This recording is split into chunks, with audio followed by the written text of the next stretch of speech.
Puji Tuhan, Shalom, selamat sore teman-teman, Bapak, Ibu, Saudara-saudari dimanapun Anda berada pada kesempatan sore hari ini. Kembali berjumpa dengan saya di channel Perianto Zamasi. Dan pada video kali ini teman-temannya, saya akan share kepada kita ketika Ustadz Abdul Somad ya dipermalukan karena dia nggak ngerti apa-apa soal Alkitab, tetapi dia coba menafsir sesukanya dia teman-temannya.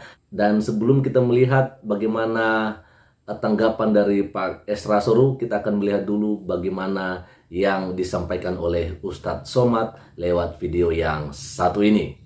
Ini dia teman-teman ya. Nabi Muhammad itu ada maktub tertulis di Taurat, di dalam Taurat. Ini silap-silap kita nanti diuji orang. Kata kitab kalian ada nama Muhammad itu tertulis. Ya, nih buka aja. Buka dari awal sampai akhir. Mana? Bukalah dari awal sampai akhir. Tak ada nama Muhammad di situ. Nengoknya dari bawah. Kata-katanya manis semata-mata. Segala sesuatu padanya menarik. Demikianlah kekasihku, demikianlah temanku. Hai putra-putri Yerusalem. Ini ucapan Musa.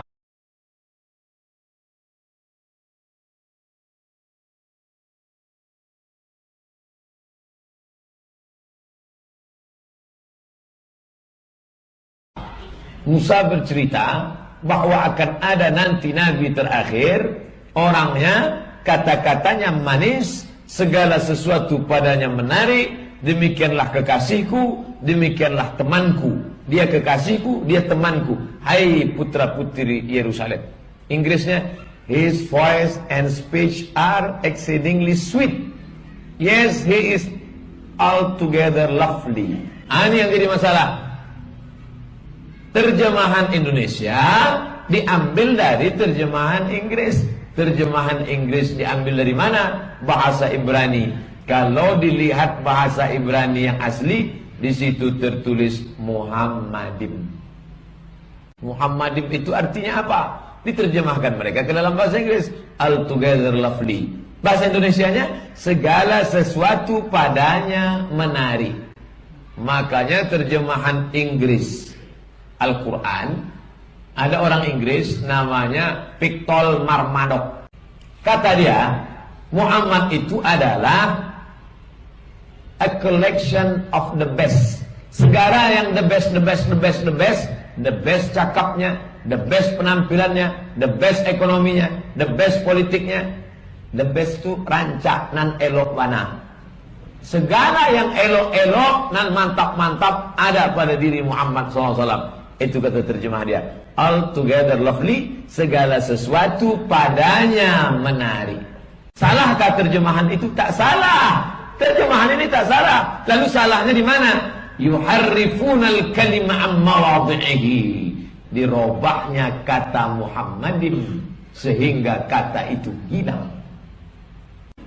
Maktuban tertulis. Banyak ustadz berceramah. Dulu memang ada, sekarang sudah dihapus. Ternyata bukan dihapus. Mereka tidak menghapus. Hanya saja diterjemahkan sehingga kata Muhammad itu hilang. Karena bahasa Arab dengan bahasa Ibrani mirip. Bahasa Arab assalam, bahasa Ibrani shalom. Mirip. Maka Muhammadin, Muhammadun. Ketua Hizbut Tahrir itu Muhammadun. Ustaz Muhammadun, sahabat saya. Muhammadin. Muhammadun, ja'a Muhammadun, ra'aitu Muhammadan, marartu bi Muhammadin.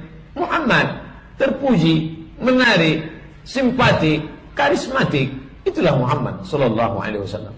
Di mana itu? Kidung Agung 5 ayat 16. Song of Solomon. Solomon itu Sulaiman alaihissalam.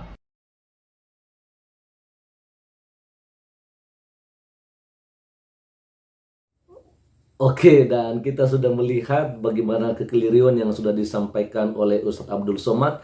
Dan sekarang kita akan mendengarkan bagaimana penjelasan lengkap dari hambanya Pendeta Esra Soru.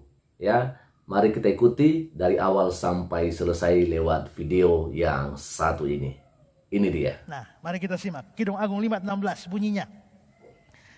Kata-katanya manis, semata-mata. Segala sesuatu padanya menarik.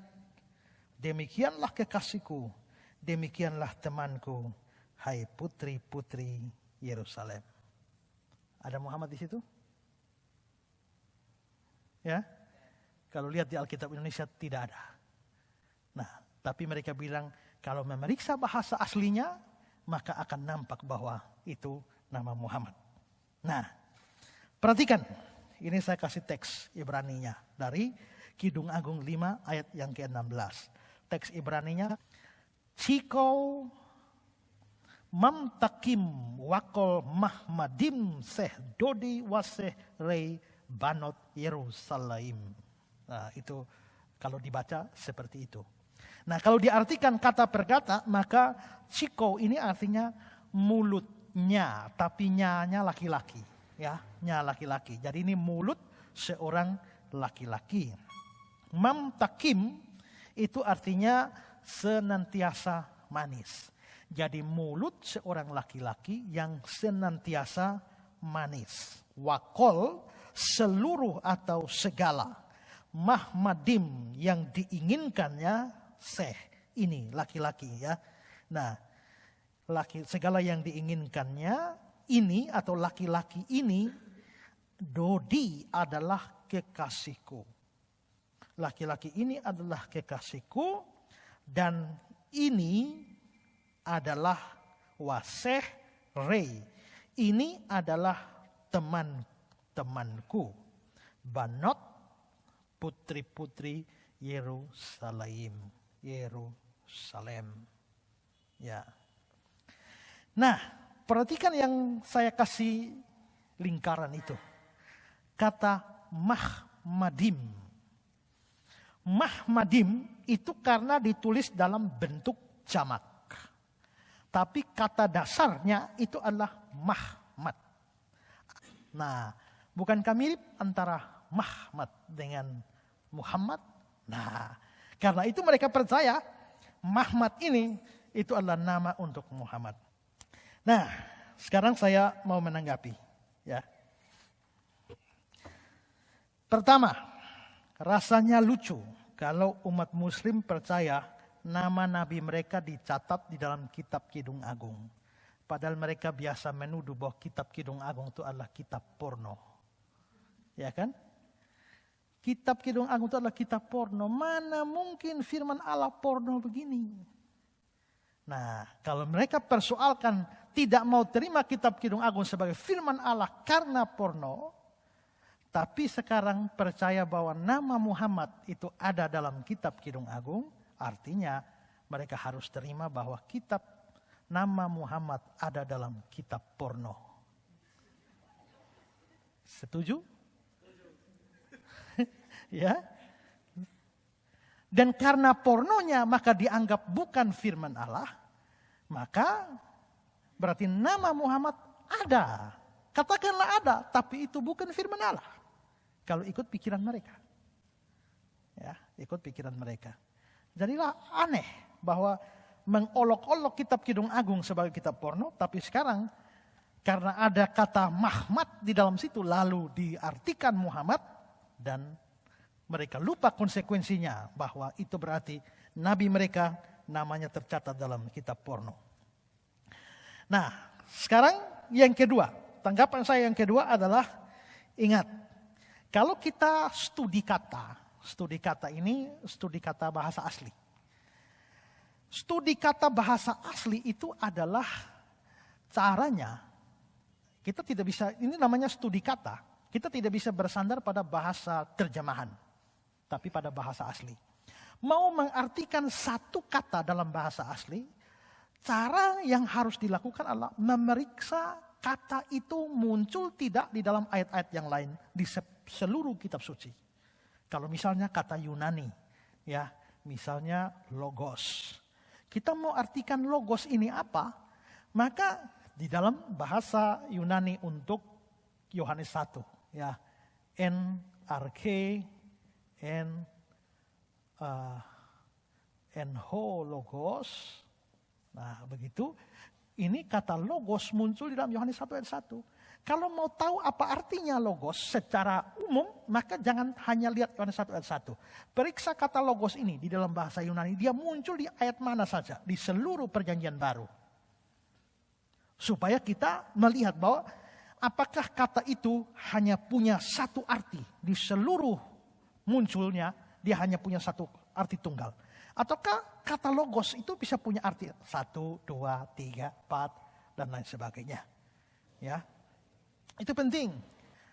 Nah, kalau kita memeriksa kata Mahmad atau bentuk jamaknya Mahmadim di dalam Kidung Agung 5 ayat 16 itu.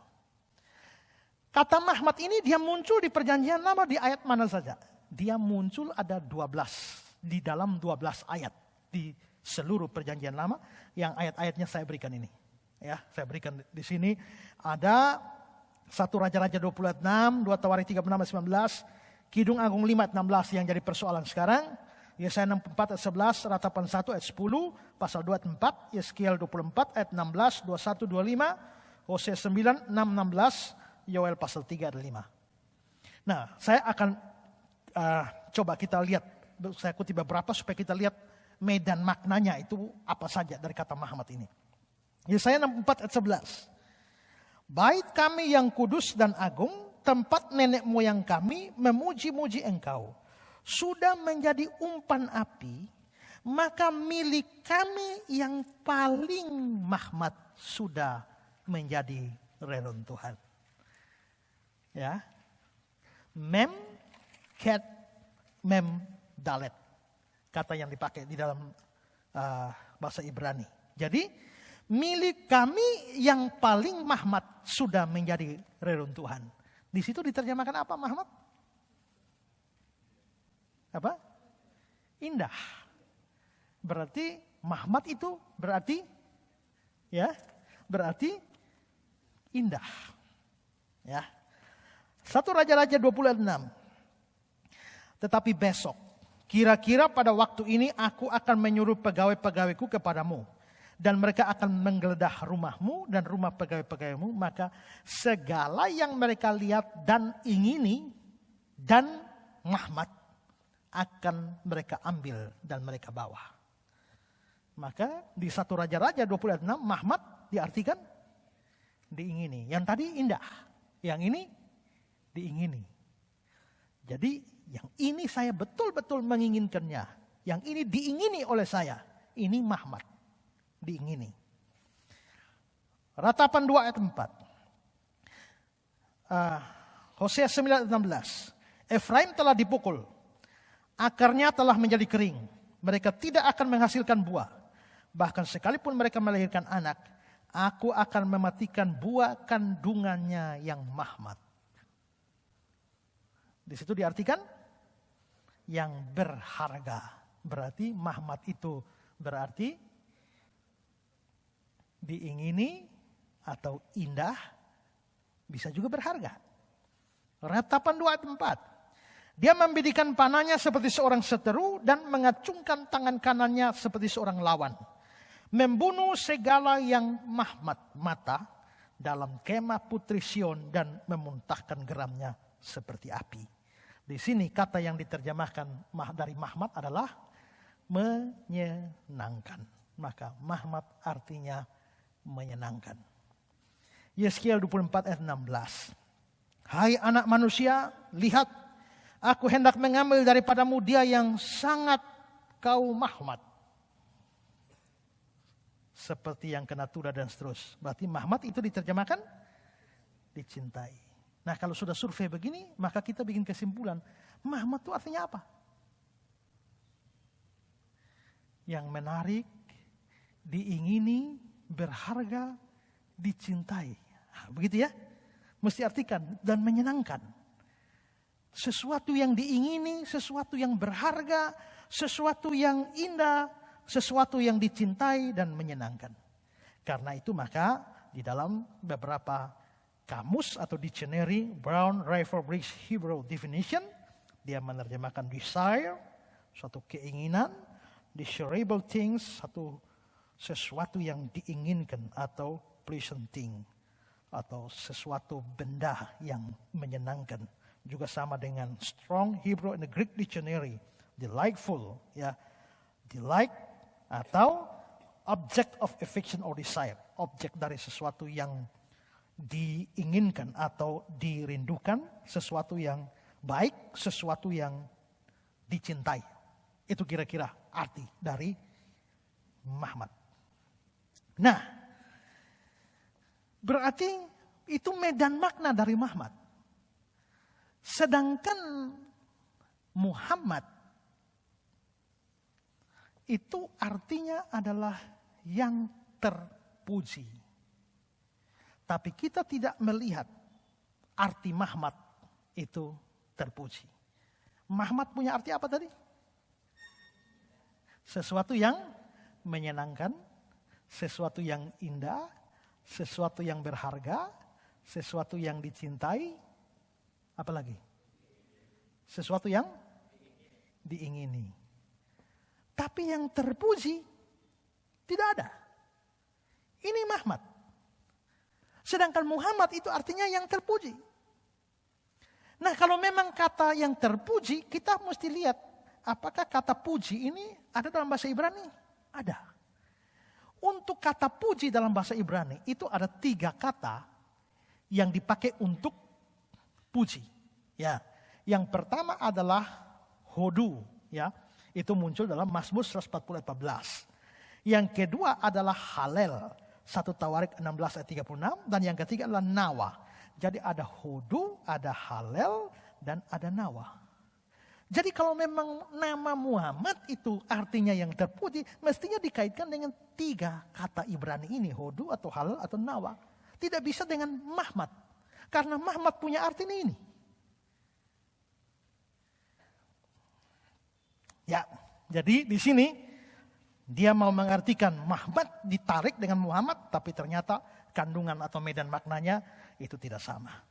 Sekarang tanggapan ketiga, ini soal masalah konteks. Tadi masalah arti kata, sekarang masalah konteks. Kalau kita perhatikan konteks Kidung Agung 5, maka ini terlihat bahwa ayat 1-8 itu menunjukkan seorang wanita yang sedang kasmaran terhadap kekasihnya. Ya, ini ayat 1-8. Mari coba lihat. Ingat, yang disebut konteks adalah ayat-ayat sebelum atau sesudahnya. Jadi kalau kita mau tafsirkan ayat 16, lihat ayat-ayat mundur. Nah, ayat 1-8 itu adalah seorang wanita yang kasmaran terhadap kekasihnya. Aku datang ke kebunku, Dinda pengantinku. Ku kumpulkan mur rempah-rempahku. Ku makan sambangku dan maduku. Ku minum anggurku dan susuku. Makanlah teman-teman, minumlah sampai mabuk cinta. Aku tidur tetapi hatiku bangun. Dengarlah kekasihku mengetuk. Bukalah pintu, Dinda manisku, merpatiku. Idam-idamanku. Karena kepalaku penuh embun dan rambutku penuh tetesan embun malam. Bajuku telah kutanggalkan, apakah aku akan mengenakannya lagi? Kakiku telah kubasuh, apakah aku akan mengotorkannya pula? Kekasihku memasukkan tangannya melalui lubang pintu. Berdebar-debarlah hatiku. Aku bangun untuk membuka pintu bagi kekasihku. Tanganku bertetesan mur, bertetesan cairan mur jari-jariku pada pegangan kancing pintu. Kekasihku kubukakan pintu, tetapi kekasihku sudah pergi lenyap. Seperti pingsan aku ketika ia menghilang. Ku cari dia tetapi tak kutemui. Ku panggil tetapi tak disahutnya. Aku ditemui peronda-peronda kota, dipukulinya aku, dilukainya. Selendangku dirampas oleh penjaga-penjaga tembok. Kusumpahi kamu, putri-putri Yerusalem, bila kamu menemukan kekasihku, apakah yang akan kamu katakan kepadanya? Katakanlah bahwa sakit asmara aku. Ini adalah si perempuan wanita ini sedang kasmaran kepada kekasihnya. Nah, jadi dia begitu kasmaran dan rindu kepada kekasihnya, tapi ternyata kekasihnya pergi dan hilang. Jadi dia ngomong sama putri-putri Yerusalem, kalau kamu ketemu kekasihku, kamu mau ngomong apa? Ngomong pada dia, sakit asmara aku. Titip pesan begitu. Lalu bagaimana reaksi putri-putri Yerusalem terhadap perempuan ini? Nah, putri-putri Yerusalem ini bertanya, memangnya lu pung cowok tuh pung kelebihan apa? Ya, maka itu muncul dalam ayat 9. Apakah kelebihan kekasihmu daripada kekasih yang lain? Hai jelita di antara wanita. Apakah kelebihan kekasihmu daripada kekasih yang lain sehingga kau sumpahi kami begini? Jadi dia kan cari-cari ini kekasihnya yang hilang ini. Maka putri-putri Yerusalem tanya, memangnya lu punya kekasih itu kelebihannya apa sih? Hebatnya dia apa sih? Maka mulai ayat 10 sampai ayat 16. Si wanita menjelaskan kelebihan-kelebihan dari kekasihnya. Apa saja kelebihannya? Ayat 10 sampai 16. Putih bersih dan merah cerah kekasihku. Wah, luar biasa. Ya. Putih bersih merah cerah kekasihku. Menyolok mata di antara selaksa orang. Satu laksa itu 10.000. Ya, bayangkan 10.000 orang di sana kekasihku menyolok mata. Kenapa? Karena putih bersih dan merah mengkilat. Ya, toh? Nah, maka ini. Bagaikan emas, emas murni kepalanya. Rambutnya mengombak, hitam seperti gagak.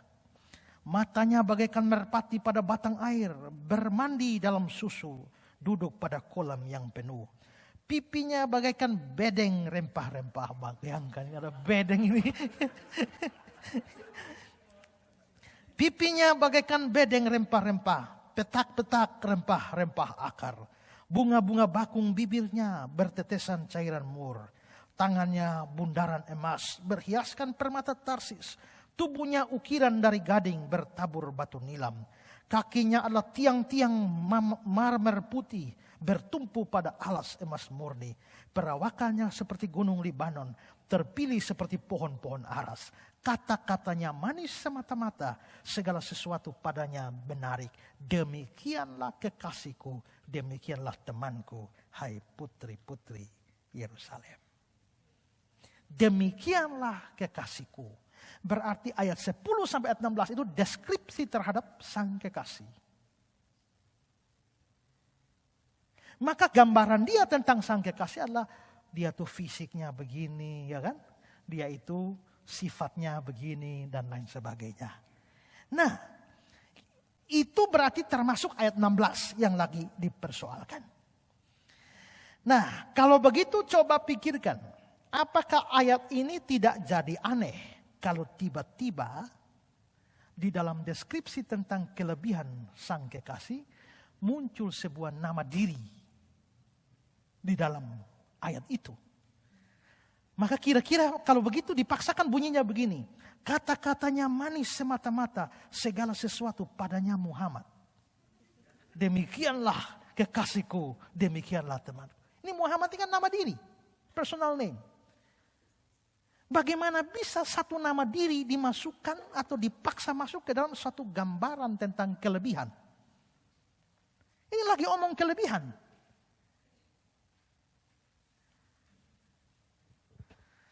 Kalau orang tanya pada saudara, apa sih kelebihannya Pak Esra? Oh, kelebihannya adalah badannya besar. Rambutnya itu bagaikan gagak, kan? Ya toh? Nah, setelah saudara berikan gambaran-gambaran, orangnya tuh tatapan matanya tajam, dia itu ngomongnya enak, dia itu enak diajak ngobrol, dan dia itu Nathan Hela. Loh, bagaimana mendeskripsikan kelebihan saya tiba-tiba masuk nama orang? Kan aneh. Masuk nama seseorang, nama diri seseorang. Tidak cocok. Nah, karena itu kalau dikatakan kata-katanya manis semata-mata, segala sesuatu padanya Muhammad, itu harus diartikan memang segala sesuatu padanya menarik. Jangan diartikan itu nama diri. Maka jadi Muhammad. Maka itu menjadi memaksakan bahwa kata Muhammad di situ adalah nama Muhammad. Itu membuat ayat ini jadi lucu. Ya, jadi lucu. Ya. Jadi jelas bahwa dilihat dari konteks ini parah. Ya, ini parah. Tidak bisa diartikan. Demikian. Sekarang keempat. Analisa huruf per huruf. Huruf-huruf Ibrani yang membentuk Mahmad. Itu adalah, ya, kalau Mahmad. Ini kan saya tulis di dalam bahasa Latin Mahmad. Maka bahasa Ibraninya akhirnya dibaca huruf per huruf dari kiri ke kanan. Tapi kalau tulisnya Ibrani langsung maka harus dari kanan ke kiri. Jadi Mahmad itu M, itu mem, lalu A tidak dihitung. Ya. CH itu kan dalam bahasa Inggris, KH dalam bahasa Indonesia. Maka itu huruf cat. Maka mem, cat, mem, dalet. D. Dalet. Jadi itu Mahmad. Tapi kalau mau nama Muhammad itu di dalam bahasa Ibrani, maka dia itu mem, tapi dia ada sisipan huruf waw di situ. Lalu dia bukan memakai huruf ket, tapi he. Ya, lalu sama mem, dalet. Maka di dalam kata Muhammad, Muhammad itu tidak pakai huruf ket, tapi he. Itu beda tipis. Karena ya begini dengan hanya bedanya di sini nih. Ini cat, ini he. Ya. Dan ini CH atau KH. Maka di sini ini cuma H. Jadi tidak cocok. Ya. Lalu dalam kata Muhammad ada huruf waw. Sedangkan Mahmad itu tanpa huruf waw.